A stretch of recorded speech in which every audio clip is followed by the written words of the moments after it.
The world government has a trader and she's standing right next to the celestial dragons. In chapter 1134, Oda dropped a mysterious holy knight named Gunko. And ever since, fans have been dying to know who she really is. But what if I told you that Gunko is not loyal to the world government at all? What if she has been working for Dragon and the Revolutionary Army this whole entire time? Buckle up and hit the subscribe button because today we're diving into the deepest theory yet. One that flips the entire Holy Knight plotline upside down. Let's go.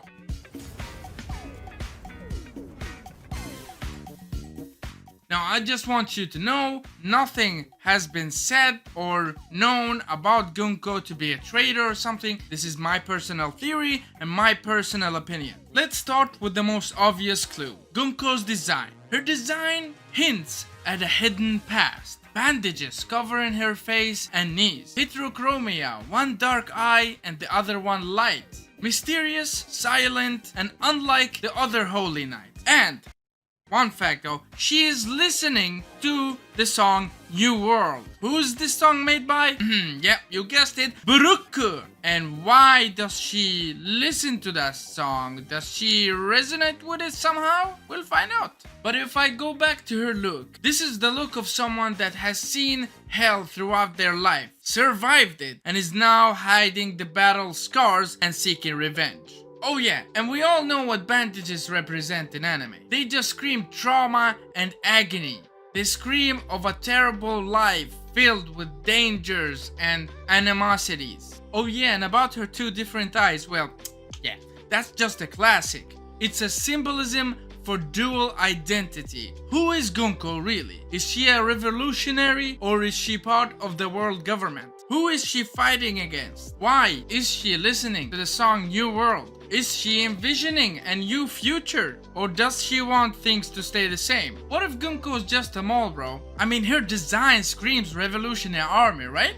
As for the second part, it is her devil fruit that tells me that there is more to this story. So Gunko has the arrow no Mi that lets her create binding bandage arrows. She can therefore create long ribbon-like bandages or arrows from her body or surroundings. These bandages can wrap around enemies, restrain their movement, and hit them with pinpoint accuracy. She may also be able to remotely control the direction of her arrows. Similar to Doflamingo's string manipulation, but more focused on binding and sniping. You can think of it as a devil fruit that combines Doflamingo's, Perona's, and Robin's devil fruit. And on the surface, if you look at it, it is pretty cool, right? Or toxic maybe.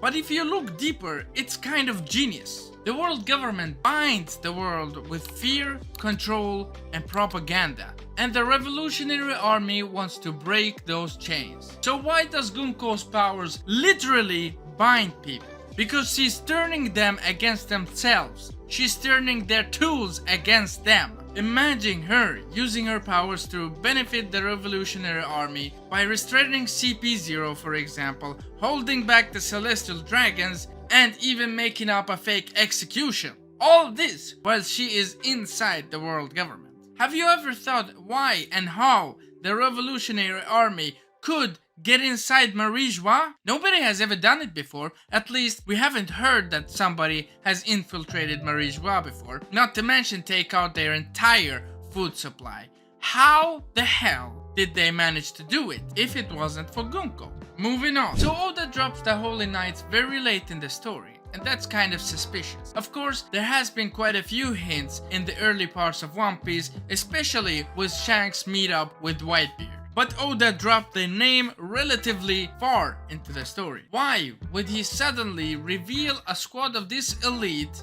unless one of them is gonna play a crucial part in the story? It may be Shamrock, it may be Gunko, and it may be somebody else. We don't know. But one thing's for sure. One guy, Garling, he was a part of the Holy Knights, but moved up the rank. Now, the leader of the Holy Knights is Shamrock. Shamrock, for sure, an important character. What makes you think that the character introduced beside Shamrock is not gonna play a major role in the story? Out of all the Holy Knights, Gunko stands out a lot. Her design is so specific and her vibe and feeling is so mysterious and detached. That is why she could be the Trojan horse in the story. The final war is coming and the revolutionary army needs to make their move right now. Come on, dragon, right now. You do your move. Come on, man. They need to move.